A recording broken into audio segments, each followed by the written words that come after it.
नमस्कार। आज का हमारा टॉपिक है प्रायद्वीपीय भारत की नदियों का अपवाह तंत्र। भारत के अपवाह तंत्र को दो वर्ग में बांटा गया है, हिमालय की नदियां और प्रायद्वीपीय पठार की नदियां। इस मानचित्र के अंदर हम भारत के अपवाह तंत्र को देख सकते हैं। ये हिमालय का अपवाह तंत्र है और ये भारतीय दक्षिणी भारत का अपवाह तंत्र है। हिमालय का जो अपवाह तंत्र है, हिमालय की नदियों का अपवाह तंत्र को हम तीन भागों में हमने बांटा है: सिंधु अपवाह तंत्र, गंगा अपवाह तंत्र, ब्रह्मपुत्र अपवाह तंत्र। और जो प्रायद्वीपीय पठार की नदियों का जो अपवाह तंत्र है, जो प्रायद्वीपीय पठार की जो नदियां हैं, है ना, तो तुलनात्मक रूप से हिमालय की नदियों से ये छोटी होती है।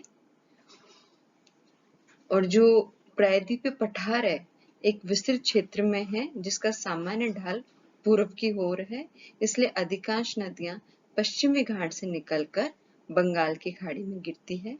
इसमें महानदी, गोदावरी, कृष्णा तथा कावेरी प्रमुख नदियां हैं। पश्चिमी घाट से पश्चिम की ओर बहने वाली नदियां बहुत छोटी है और इस तरह से हम इसको दो भागों में बांट सकते हैं। दो भागों में हम बांट सकते हैं: बंगाल की खाड़ी में गिरने वाली नदियां और अरब सागर में गिरने वाली नदियां। तो जो प्रायद्वीपीय पठार की नदियों का जो अपवाह क्षेत्र है, इसमें हमने कहा कि ये जो हिमालय की नदियों से छोटी होती है।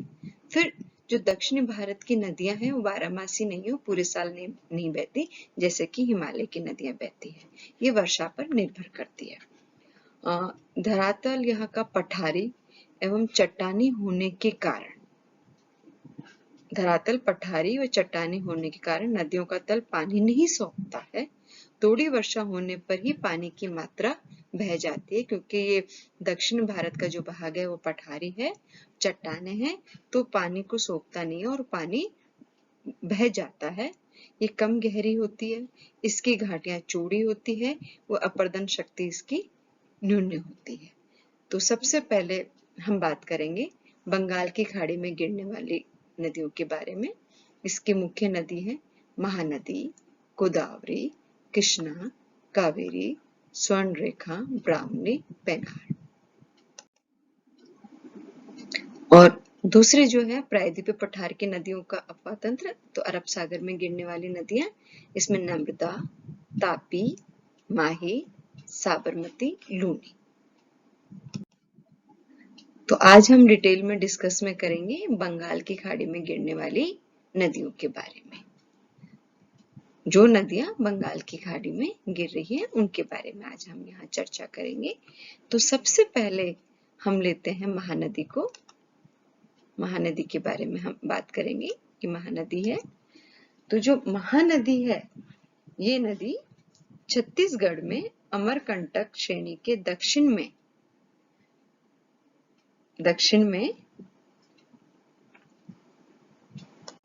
तो अमरकंटक के दक्षिण में सिंगवा से निकलती है।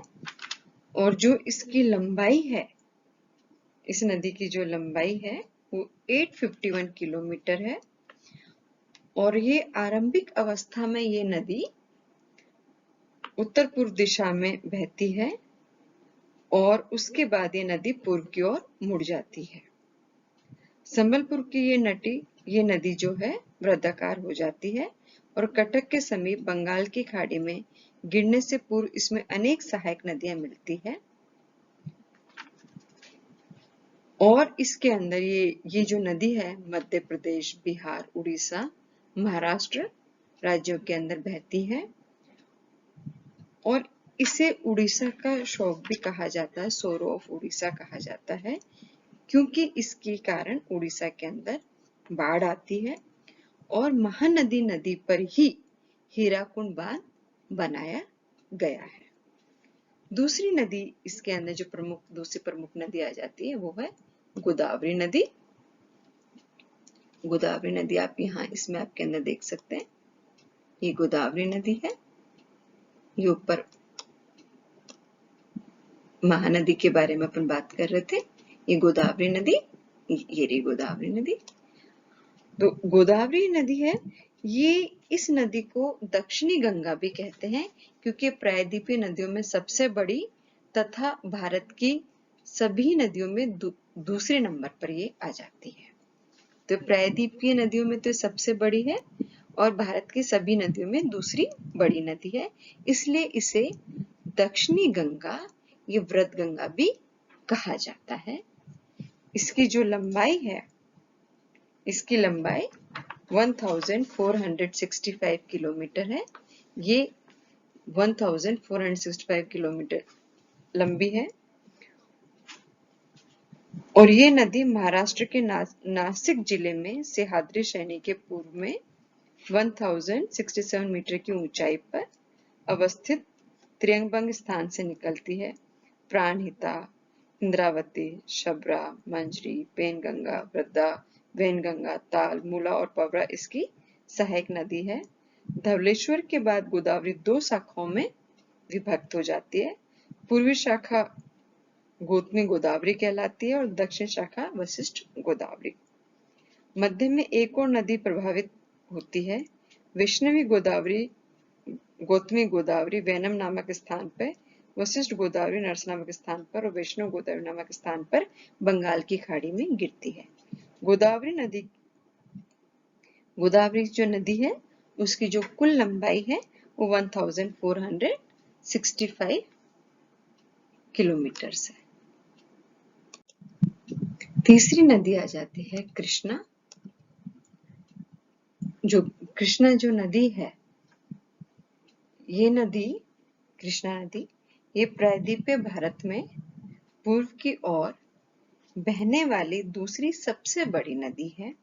इसका उद्गम महाराष्ट्र में पश्चिमी घाट में स्थित महाबलेश्वरम में होता है। कृष्णा की प्रमुख सहायक नदियां हैं जिसमें कोयना, मालप्रभा, घाटप्रभा, वर्णा, मूसी, पंचगंगा और दूधगंगा प्रमुख है। महाराष्ट्र को छोड़ने और आंध्र प्रदेश में आने से पहले कृष्णा से भीमा मिलती है। इसका जो जिन राज्यों में बह रही है वो है केरल, कर्नाटक और महाराष्ट्र। और जिन राज्यों में बह रही है कृष्णा, महाराष्ट्र, कर्नाटक और आंध्र प्रदेश है। महाराष्ट्र, कर्नाटक और आंध्र प्रदेश। तो जो ये नदी है तो आंध्र प्रदेश में कुर्नूल के निकट तुंगभद्रा मिलती है। तो इसके ऊपर महाराष्ट्र को छोड़ने और आंध्र प्रदेश में प्रविष्ट होने से पूर्व कृष्णा से भीमा मिलती है और उसके बाद में आंध्र प्रदेश में कुर्नूल के निकट तुंगभद्रा नदी इसमें मिल रही है और हैदराबाद के दक्षिण में मूसी नदी इससे मिल रही है।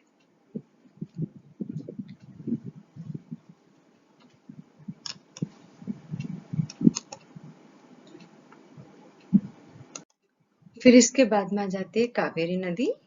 जो कावेरी नदी है, ये नदी केरल के पश्चिमी घाट के ब्रह्मगिरी माला से निकलती है और कर्नाटक तथा तमिलनाडु राज्य में बहती हुई कावेरी पट्टनम के निकट बंगाल की खाड़ी में गिर जाती है। केरल, कर्नाटक और तमिलनाडु राज्यों के अंदर ये बहती है और इसकी लंबाई 800 किलोमीटर है कावेरी नदी की। इसके बाद में आ जाती है तुंगभद्रा नदी। ये नदी कृष्णा नदी की प्रमुख सहायक नदी है और तुंगभद्रा की सहायक नदियां और है। तुंगभद्रा का निर्माण दो श्रेणियां तुंग और भद्रास के मिलने से हुआ है। दोनों ही श्रेणियों का उद्गम स्थान कर्नाटक के चिकमंगलूर जिले में पश्चिमी घाट के अंदर है और जो तुंगभद्रा जो नदी है वो नदी जो तुंग है उत्तर पश्चिम की ओर श्रृंगेरी से होती हुई बहती है और उसके बाद तिरहल्ली से गुजरती है। पहाड़ों की टूटी श्रृंखलाओं के बीच गहरी घाटियों में स्थित कुदली में तुंग और भद्रा का सम्मिलन होता है। कुदमावती, ओक और वृद्धा तुंगभद्रा की सहायक नदियां हैं। तुंगभद्रा एक पृथक नदी के रूप में 645 किलोमीटर तक बहती है। भीमा, अगली जो नदी है भीमा, ये नदी भी कृष्णा नदी की सहायक नदी है। ये नदी दक्षिणी महाराष्ट्र और आंध्र प्रदेश में प्रवाहित होती है। और फिर आ जाती है स्वर्ण रेखा। इस नदी का उद्गम झारखंड के छोटा नागपुर पठार पर स्थित रांची के दक्षिण पश्चिम से होता है। ये नदी सामान्यतः पूर्व दिशा की ओर बहती हुई सिंहभूम झारखंड, मयूरभंज उड़ीसा और मिदनापुर पश्चिम बंगाल में बहती है। स्वर्ण रेखा की लंबाई 395 किलोमीटर है। फिर है ब्राह्मणी। इस नदी का उद्गम कोयल से होता है और गंगपुर के समीप इसमें शेख नदी मिलती है। ये नदी बोनाई, तलचर और बालासोर जिले में प्रभावित होती है। बंगाल की खाड़ी में गिरने से पूर्व ब्राह्मणी वैतरणी नदी में मिलती है। ब्राह्मणी नदी की लंबाई लगभग 705 किलोमीटर है। वैतरणी नदी, ये नदी ब्राह्मणी की सहायक नदी है। उड़ीसा के केवंझर पठार से इस नदी का उद्गम होता है। वैतरणी नदी की लंबाई 333 किलोमीटर है। फिर आ जाती है पेनार। कर्नाटक के कोलार जिले में स्थित नदीदुर्ग पर्वत पर इस नदी का उद्गम स्थल है। इस नदी की दो शाखाएं हैं। 560 किलोमीटर लंबी उत्तरी पेनाल कुड़प्पा, अनंतपुर और नेल्लोर जिलों से होकर बहती है तथा नेल्लोर नगर के दक्षिण में बंगाल की खाड़ी में गिरती है। 620 किलोमीटर लंबी दक्षिणी पेनार कर्नाटक के बेंगलुरु जिले से होकर बहती है। तमिलनाडु के सेलम और दक्षिणी अर्काट जिले से प्रभावित होती हुई कुडालोर के उत्तर में बंगाल की खाड़ी में ये गिरती है। शेरावती, इस नदी का उद्गम पश्चिमी घाट में 1838 मीटर की ऊंचाई पर स्थित गोदीगाई पहाड़ियों से होती है और इस नदी की कुल लंबाई 120 किलोमीटर है। और ये नदी शिमोंग में अपने उद्गम के बाद प्रसिद्ध गरसोपा या जोग प्रपात बनाती है, जो भारत का सबसे ऊंचा जलप्रपात है। तो शेरावती नदी के ऊपर जोग प्रपात है, जो भारत का सबसे ऊंचा जोग प्रपात है, वाटरफॉल है। पेरियार दक्षिणी भारत में प्रवाहित होने वाली केरल की प्रमुख नदी है। इस नदी का उद्गम स्थल शिवगिरी पर्वत पश्चिमी घाट है। मदुरई के समीप पेरियार वेगाई नदी से मिलती है और उसकी कुल लंबाई 225 किलोमीटर है। Thank you.